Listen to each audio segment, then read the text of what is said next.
Hi, I'm Jun. I'm Rachel. I'm Kim. And we're in Mie Prefecture! Yay! So our first stop here was Ise Grand Shrine, which is one of the main shrines of Shinto in Japan. It's supposedly supposed to house the Sacred Mirror, which is one of Japan's 3 great Shinto relics. The others are in the Imperial Palace in Tokyo, and one is in Atsuta Jingu in Nagoya, where we live. Although no one has seen it in a really long time, so we don't actually know if it's there. No one's allowed to go in and see, so who knows? The shrine is really large and it gets more than 6 million visitors and pilgrims every single year to visit. It's supposed to be the #1 most popular power spot for Shinto, where you can go to revitalize yourself. They have a river and a well there that you can cleanse yourself with. And a lot of the buildings there are the really old thatched roof style shrine buildings, so that was really interesting to see.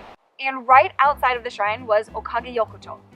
So we went there just after the shrine because it's right there. And that road was really popular back in the Meiji and the Edo period because that's where all the pilgrimages used to get to the shrines pretty much. So now it's more of a touristy place, so there's a lot of things you can do there, such as shopping for souvenirs, and they have a lot of cool food and things you can do there. For example, we got our face made like into candy, so candy faces made. So Chris and I did that. That was really fun. We had a lot of fun trying out different foods such as ice cream. So like honey ice cream. Yeah, honey ice cream. So Chris, Rachel and I we tried like all the flavors pretty much. Chris bought 4 flavors of ice cream. Thanks Chris, it was a great mate. We got to steal his food, so that was fun. And then we also had some really interesting things that you can only find in the Mie Prefecture, such as the akafuku, which is really nice, right? Like, it's really good. Yeah, and we also tried some really famous food in the Mie Prefecture. Oh man, there are so many. First we tried Tekonezushi. Tekonezushi is basically a rice bowl topped with tuna slices that was soaked in the sauce, made of soy sauce. This sauce is pretty sweet. I think they use mirin, so it's really sweet. And ise ebi. Ise ebi is Japanese spiny lobster, I think, right? It's like this big. It looks basically like a giant clayfish, but it's really good. No, it's really expensive. It was raw. It was moving. It was moving. I mean, the one we had is otsukuri, so it was raw, but it was really good. Tastes similar to the sibling. It's really, really good. I keep saying it's really good, but it's really that good. We also tried Ise beef croquette. Ise beef is also high quality beef, and the croquette was also sweet. I'm sure they didn't add a lot of sugar or anything. It's just the sweetness from the beef is just really good and juicy. I mean, I'll try that again.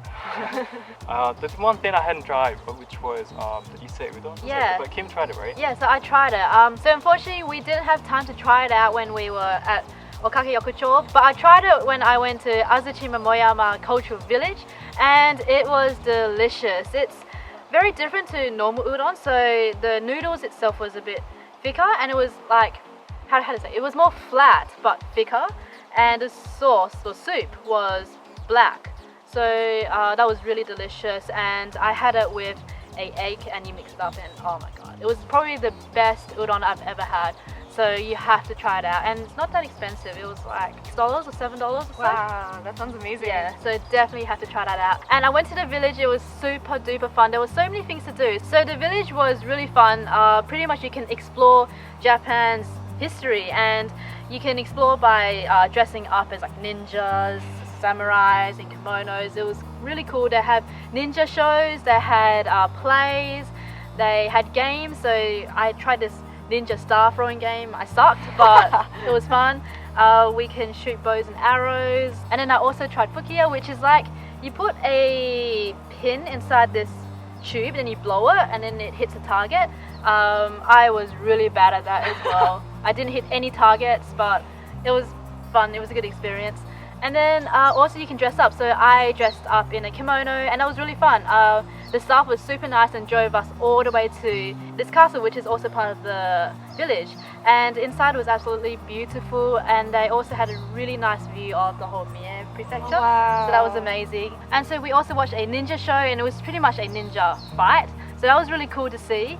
and the staff was really interactive with everyone there, so I thought that was really fun. Definitely a place you should visit. And since we didn't have time to go to all of these amazing places in the Mie Prefecture, we split up. So Rachel and Jun went to the Suzuka circuit. Yes, we spent all day today at Suzuka Circuit. Suzuka Circuit is a really famous racetrack here in Japan. It's a Formula One racetrack, and it's also the first international racetrack in Japan. They also have a racing related theme park right next to the track. So all of the rides have to do with like race cars or like little motorbikes you can ride around, or even like race boats. It was so cute, but a lot of it was for little kids. So we were a little out of place with us 3 adults going around trying to ride on the little kiddie bikes, but it was so much fun. We also got to drive the advanced carts ourselves, which was, oh, it was so much fun. That was my favorite part. You have to have a Japanese driver's license, and if you don't, then you have to take their driver's test. Like legit, you have to sit through a lecture, which they explain in Japanese, and then you have to do an actual driver test. Wow. Like they make the track easier, and then you have to like go around and meet a couple criteria, like getting through the track within 40 seconds and stuff. But it wasn't and then, that difficult, No, right? no, it wasn't difficult. So all 3 of us drove it. Chris had a bit of a rough time with it. He got pretty stressed out. You feel like you're going really fast because you're so low to the ground. Yes. Supposedly you actually feel like you're going twice as fast as you really are. Yeah. So when you're in the car, you feel like you're going fast. Taking the turns is a bit, like you get out of control, you fishtail a bit if you're not very good like I was. But I came in first place, so it was the best day of my life. I want to keep doing it so much. I really hope we can find one near us. I wish I went. It was $17 to get into the park, and that gives you free access to the racetrack. At least on the day that we went. I think for maybe more important races, you might have to get separate tickets. But we got to see a few races there as well, and that was really exciting. It's so different from watching it on TV. I've never been interested in racing on TV, but in real life it's really loud and you can like feel it in your body. Yeah. That was really fun. So actually I recommend that, especially if you have little kids who like racing. They would probably die. Yeah, you don't really have to wait for that long either, unlike compared to like other amusement parks. Probably, yeah. Next we're heading to Nara Prefecture, so I hope to see you guys there. Yep, bye.